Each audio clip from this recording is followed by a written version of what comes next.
문법 한 번에 끝장내기. 여러분 안녕하세요. 저는 여러분들의 문법 선생님 안성현입니다. 우리가 지난 시간 동사의 시제에 대해서 배웠습니다. 네, 여러분들 동사의 시제 복습 열심히 하셨죠? 저는 여러분들이 복습 열심히 하실 거라고 믿고 있습니다. 자, 오늘 여러분들과 제가 학습해야 할 내용은 동사의 수동태에 관한 것입니다. 그지? 네, 오늘은 동사의 수동태에 대해서 살펴볼게요. 자, 여러분, 동사에는 약속이 세 가지가 들어간다 했죠? 첫 번째는 동사의 수, 두 번째는 동사의 시제, 세 번째가 바로 동사의 태입니다. 그래서 오늘 우리가 수동태에 대한 거를 학습을 하면 이제 동사에 들어간 세 가지 약속을 모두 다 보는 거라고 생각하시면 되겠어요. 그래서 오늘 우리가 수동태에 대해서 확실히 한번 잡아보도록 하겠습니다. 자, 우선 학습 목표부터 살펴보도록 할게요. 첫째, 자동사와 타동사의 개념을 이해하자. 둘째, 능동태와 수동태의 개념을 이해하자. 셋째, 능동태를 수동태로 변형시키는 이 표현들을 이해하도록 하자. 오늘 수동태에 걸리는 이 세 가지의 학습 목표를 여러분들이 저를 따라서 잘 쫓아오시면 수업이 끝나고 난 뒤에 여러분들은 완벽한 수동태의 개념을 잡을 수 있을 겁니다. 그럼 이제 본격적으로 수동태 학습 들어가겠습니다. 자, 우리가 동사의 분류 토픽에서 동사의 분류를 한번 살펴봤죠. 동사는 1형식부터 5형식까지 5가지로 분류를 한다. 그래서 1형식 동사 다음에는 부사가, 2형식 동사 다음에는 주격 보어가, 3형식 동사 다음에는 목적어가, 4형식 동사에는 간접 목적어, 직접 목적어, 그리고 5형식 동사에는 목적어 다음에 목적격 보어가 위치한다라고 배웠습니다. 그리고 우리는 동사 다음에 위치하는 이런 요소들을 동사의 형식을 나타내주는 표시어라고 부르기로 약속을 했죠. 그래서 우리는 동사 다음에 나오는 이 표시어를 보고 동사가 몇 형식 동사인지를 정확히 알 수 있다라고 말씀도 드렸습니다. 기억들 아시죠? 네, 이번에는 동사를 목적어 있냐 없냐에 따라서 한번 분류를 해보면 동사는 목적어 있느냐 없느냐에 따라서 자동사와 타동사로 구분할 수 있다.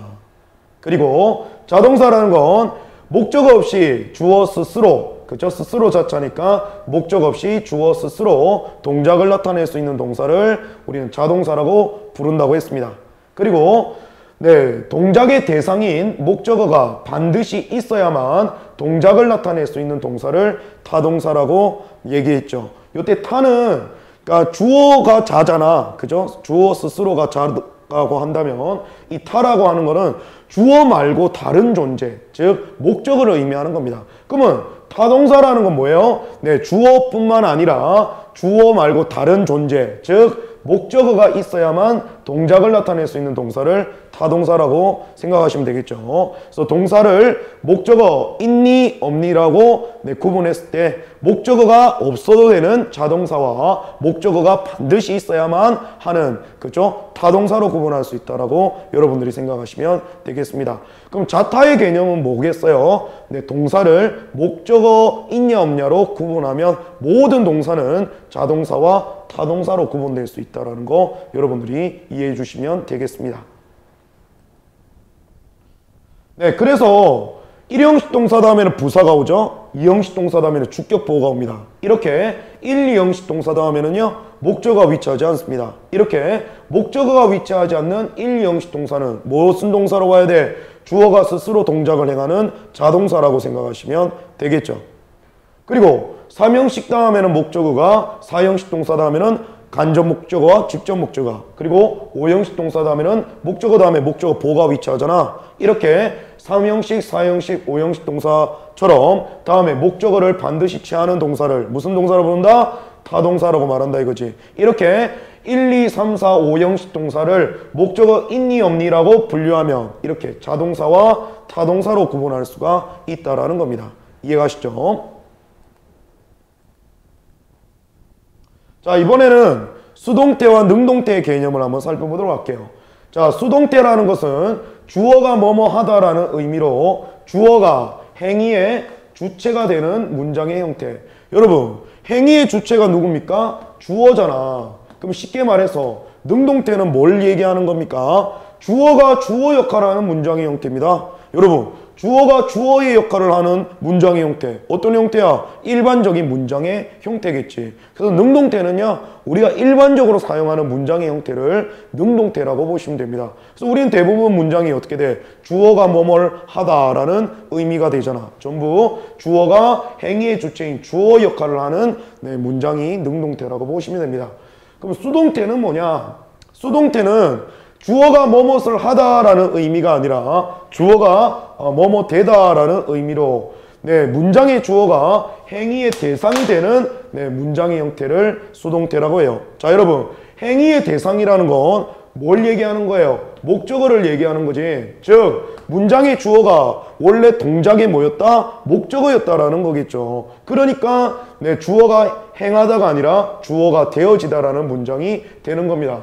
그러면 요약을 해보면 능동태 문장의 목적어가 문장의 주어가 되면 바로 수동태 문장이 된다라고 생각하시면 됩니다. 자, 여기 한번 보시면 자, 주어 다음에 사명식 동사가 이렇게 등장하는데 사명식 동사 다음에는 동작의 대상물인 이렇게 목적어 위치하죠. 이 사명식 동사의 목적어가 어디에 위치할 수 있다? 문장의 주어로 위치할 수 있다. 이렇게 사명식 동사의 목적어가 문장의 주어가 되는 형태, 이런 형태를 뭐라 그런다? 수동태라고 한다 이 말이지. 그래서 수동태의 정의는 능동태의 목적어가 문장의 주어가 되는 형태를 수동태라고 한다라고 생각하시면 쉽게 이해할 수 있을 겁니다. 이해가시죠?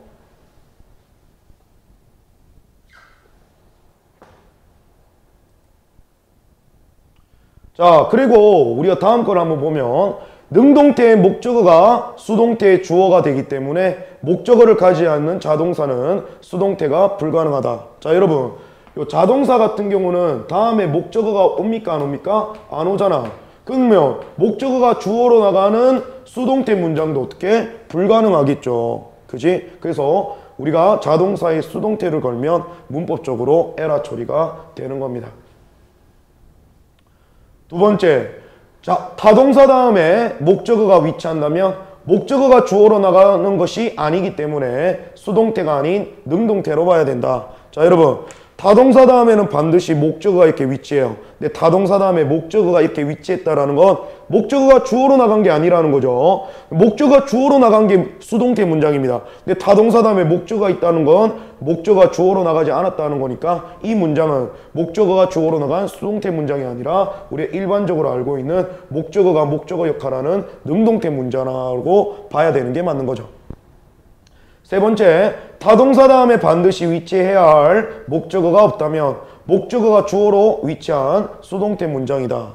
그렇지. 타동사 다음에는 반드시 이렇게 목적어가 위치해야 되죠. 근데 타동사 다음에 반드시 위치해야 할 목적어가 없다면 이걸 뭘 의미하는 거야? 목적어가 주어로 나가버린 수동태 문장이 의미가 되는 거죠. 이해가시죠? 타동사 다음에 반드시 와야 할 이 목적어가 없다는 건 이 목적어가 주어로 나가버린 수동태 문장이라고 생각하시면 됩니다. 그럼 요거를 간단하게 표로 보시면 자동사 다음에는 목적어가 오지 않습니다. 그러니까 목적어가 주어로 나가는 수동태 문장도 불가능하겠죠. 그럼 자동사는 무조건 뭐야? 주어가 주어 역할하는 능동태 문장으로만 써야 된다는 겁니다. 두 번째, 타동사 다음에 목적어가 왔다면 타동사가 다음에 목적어를 위치했다면 목적어가 주어로 나간 수동태 문장이 아닙니다. 그럼 이럴 경우에도 어떻게 해요? 주어는 주어 역할을 하는 능동태 문장이 되는 거죠. 세 번째, 타동사 다음에 반드시 위치해야 할 목적어가 없다면 여러분, 타동사 다음에 반드시 와야 할 목적어가 없다라는 건 뭘 의미한다 그랬어? 목적어가 주어로 나가버린 수동태를 의미하는 거죠. 이렇게 타동사 다음에 목적어가 없다면 뭐다? 수동태 문장으로 보셔야 됩니다. 여러분, 문장의 수동태냐 능동태냐는 누가 결정해요? 동사 다음에 목적어가 오느냐 안 오느냐가 결정하죠. 그렇기 때문에 우리는 문장의 태를 결정할 때는 동사 다음에 목적어가 있냐 없냐가 중요하기 때문에 1형식이냐 2형식이냐가 생각하는 게 아니라 동사 다음에 목적어 있냐 없냐의 자타로 우리가 동사를 분류해야 되는 겁니다. 목적어 있냐 없냐에 따라서 동사를 자타로 분류한 다음에 목적어 위치하느냐 위치하지 않느냐에 따라서 문장의 형태를 능동태로 쓸 거냐 수동태로 쓸 거냐를 결정해 준다는 거죠. 이해가시죠? 좋습니다. 자, 능동태의 목적어가 문장의 주어가 되어 수동태가 되면 동사의 수동태 표시를 해야 됩니다. 수동태라는 표시를 동사에 한다라는 거 명심해야 되겠죠? 자, 수동태라는 것은 수동을 나타내는 조동사, 비동사 다음에 동사의 과거분사를 붙여서 표현한다. 즉, be 플러스 과거분사가 수동태 표현이라는 겁니다. 그리고 수동태 조동사 be에다가 수와 시제를 표현해야 되는 거죠. 그러니까 여기 보시면 자, be 플러스 과거분사 요게 무슨 표현입니까? 요 수동태 표현인데 요 수동태 표현에 요 비동사에다가 수와 시제를 표현하는 거죠. 그러면 동사가 단수인지 복수인지 뭐 보면 알아요? 비동사 보면 알겠지? 동사가 과거인지 현재인지 미래인지 어떻게 알아요? 요 비동사를 보면 알 수가 있다라는 거죠. 이해가시죠? 그리고 과거분사라는 것은 일반적으로 동사 원형 다음에 ed를 붙여서 표현합니다. 그치? 그러니까 대부분의 동사들은 동사 원형 다음에 ed라는 걸 붙여서 과거분사를 표현하는데 모든 동사들이 다 ed를 붙여서 과거분사를 표현하는 건 아닙니다. 불규칙하게 과거분사를 나타내는 동사들도 있거든요. 그런 것들은 나올 때마다 하나씩 제가 정리하도록 할 테니까 여러분들도 제가 하나씩 정리해 줄 때마다 하나씩 학習하셨으면 그게 가장 효율적인 학습 방법이라는 거 꼭 기억해 주셨으면 좋겠네요. 그래서 be 동사 다음에 이렇게 과거분사가 위치하면 be 플러스 과거분사 수동태 표현이 됩니다. 그리고 요 비동사에다가 동사의 수와 시제를 표현해 준다. 이렇게 생각하시면 되겠습니다. 자, 능동태의 목적어가 문장의 주어가 되어 수동태가 되면 능동태의 주어는 더 이상 주어의 역할을 할 수가 없겠죠. 당연한 거 아닙니까, 여러분? 주어 다음에 사명식 동사가 위치하고 다음에 이렇게 목적어가 왔는데 이 목적어가 어디로 나간 거야? 문장의 주어로 나간 겁니다. 목적어가 문장의 주어로 나갔으니까 이 문장은 수동태죠. 자, 수동태의 표시 어디에 해줍니까? 동사에 해주죠. be 플러스 과거분사의 형태로 이 문장이 수동태 문장이란 걸 표시합니다. 여러분, 원래 문장에는 주어가 있었잖아. 그러면 원래 있던 문장의 주어도 주어 역할을 하고 목적어가 주어로 나가서 또 주어 역할하면 이 문장에는 주어가 몇 개가 되는 거야? 2개가 되는 거죠. 자, 문장의 주어 2개 될 수 있습니까? 없다 이 말이야. 그럼 어떻게 해야 돼? 목적어가 문장의 주어로 가서 주어 역할을 하려면 원래 있던 주어는 더 이상 주어 역할을 할 수가 없어야 되겠죠. 원래 있던 주어가 주어 역할 못하게 하는 방법이 어떻다? 이 원래 있던 이 문장 주어 앞에 뭘 붙이는 거야? 수동의 전치사 by를 붙이면 전치사 플러스 명사가 부사가 되면서 문장에서 산화가 된다 이 말이야. 그래서 능동태가 수동태가 되면 능동태의 주어 앞에는 수동의 전치사 by를 두어서 전치사 플러스 명사로 부사 처리시키면 목적어가 주어로 나간 이 주어만 문장의 주어 역할을 할 수가 있다라는 것입니다. 여러분 이해가시죠? 오케이, 좋습니다. 그러면 우리가 지금까지는 이 수동태의 이론에 대해서 살펴봤는데요. 이 수동태의 이론이 제대로 정립됐는지 우리가 예문과 함께 살펴보도록 할게요. 자, 예문과 함께 보시죠. Austin wrote this novel 돼 있죠. Austin이 동사 앞에 위치하는 명사 주어입니다. 그럼 wrote를 한번 보는데 저는 여기 보세요. write라는 동사가 있습니다. 뭐뭇을 작성하다라는 사명식 동사인데 요 동사는 규칙적으로 변하는 게 아니라 불규칙적으로 변해요. 그래서 여러분들이 나올 때마다 하나씩 정립을 하셔야 됩니다.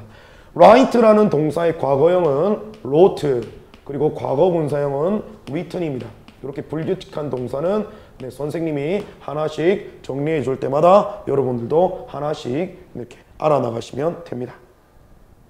그럼 다시 예문으로 한번 돌아오시면 Austin wrote 그러면 오스틴은 과거에 작성했습니다. 삼형식 동사니까 목적어가 필요하죠. This novel이 그 목적어네요. 이 소설을 말이죠. 오스틴은 과거에 이 소설을 작성했습니다. 자, 여러분, 요 삼형식 동사의 목적어인 이 this novel이 어디로 나갈 수 있어요? 이렇게 문장의 주어로 나갈 수 있죠. 이렇게 삼형식 동사의 목적어인 this novel이 문장의 주어로 나간 문장, 요걸 무슨 태라 그래? 수동태 문장이라고 하는 겁니다. 그러면 능동태 문장이 수동태 문장으로 바뀌었으니까 네, 동사에 수동태를 표시를 해야 되겠죠. 그럼 여기 따라와 보세요. 자, 능동태의 동사 wrote를 뭐로 고쳐야 된다? 수동태 형태로 고쳐야 된다. 수동태 어떻게 고칩니까? be 플러스 동사의 과거형, 네, write의 과거 분사형은 네, written이 되는 거죠. 이렇게 be 플러스 과거 분사 형태로 고치면 이게 바로 수동태 표현이 되는 겁니다. 그리고 요 비동사에 뭐를 주라 그랬어요? 수와 시제를 표현해라 그랬죠. 자, write의 과거형 wrote니까 요 wrote에 있던 과거 시제를 요 비동사에 주는 겁니다. 근데 비동사는 예외적으로 시제가 과거일 때도 수를 가지죠. 비동사의 과거형 단수가 was, 비동사 네, 과거형 복수 형태가 were이다. 그러면 쉽게 말해서 was right는 아니면 뭐가 되는 거야? were right이 되겠죠. 그럼 이게 was인지 were인지는 누가 결정해? 동사의 수니까 주어가 결정하겠죠. 그지? 그럼 다시 예문으로 들어오면 자, 이 문장의 주어는 this novel이 됐죠? this novel 단수니까 were written이 아니라 was written으로 수동태 형태를 표시해 줍니다. 그리고 네, 능동태 문장의 주어인 오스틴 앞에는 수동의 전치사 by를 붙여서 네, by 플러스 명사 단어, 즉 네, 부사 처리를 해서 문장에서 산화시켜 버리는 거죠. 그러면 목적어가 주어로 나간 this novel만 문장의 주어의 역할을 할 수가 있는 겁니다.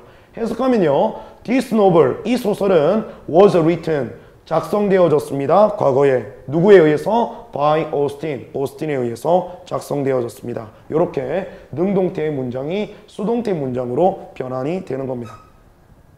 이러면 수동태가 끝이 나는 거죠. 자, 여러분, 오늘은 여러분들이 저와 함께 수동태라는 것을 배웠습니다. 네, 수동태라는 것을 네, 정확히 이해하시려면 우선은 뭘 알아야 돼? 동사를 목적어의 유무에 따라서 자동사와 타동사로 구분될 수가 있다라는 거. 그리고 능동태라는 건 원래 있던 주어가 주어 역할하는 일반적인 문장의 형태라는 거. 그럼 수동태는 어떤 문장이에요? 네, 목적어가 문장의 주어로 나가는 형태로서 네, 문장의 주어가 행위의 주체가 아닌 행위의 대상물이 되는 문장. 그래서 주어가 뭐뭐 하다라고 해석되는 게 아니라 주어가 뭐뭐 되어지다라는 네, 의미가 되는 문장을 수동태라 그랬죠. 이렇게 타동사의 목적어가 문장의 주어로 나가서 수동태가 되며 수동태 표시를 어디에 해줘요? 동사에 해준다. 그래서 동사를 수동태 형태인 be 플러스 과거 분사 형태로 고치고 요 비동사에다가 수와 시제를 표현해준다. 그리고 능동태 문장이 수동태 문장이 돼서 목적어가 주어로 나가면 원래 있던 능동태의 문장의 주어는 더 이상 주어의 역할을 할 수가 없기 때문에 능동태 주어 앞에는 전치사, 수동의 전치사 by를 두어서 by 플러스 명사, 부사 처리해서 네, 산화시켜버리고 목적어가 주어로 나간 그 문장의 주어만 네, 주어 역할을 할 수 있게끔 만든다. 이게 바로 네, 수동태의 네, 전부입니다. 여러분 어때요? 수동태 뭐 별로 어렵지 않다라는 게 느껴지시죠? 여러분과 제가 이렇게 힘을 합치면 그 어떤 문장의 네, 이론도 우리가 하나씩 해결해 나갈 수 있다는 것도 오늘 여러분도 다시 한번 확인해 보셨을 겁니다. 자, 그러면 우리는 네, 다음 문법 시간에 만나도록 하고요. 여러분들은 강의가 끝나자마자 여러분 또 수동태 복습을 확실히 해서 여러분들 지식으로 만들어 주실 거라 저는 믿겠습니다. 그럼 다음 시간에 뵙겠습니다. 수고하셨습니다.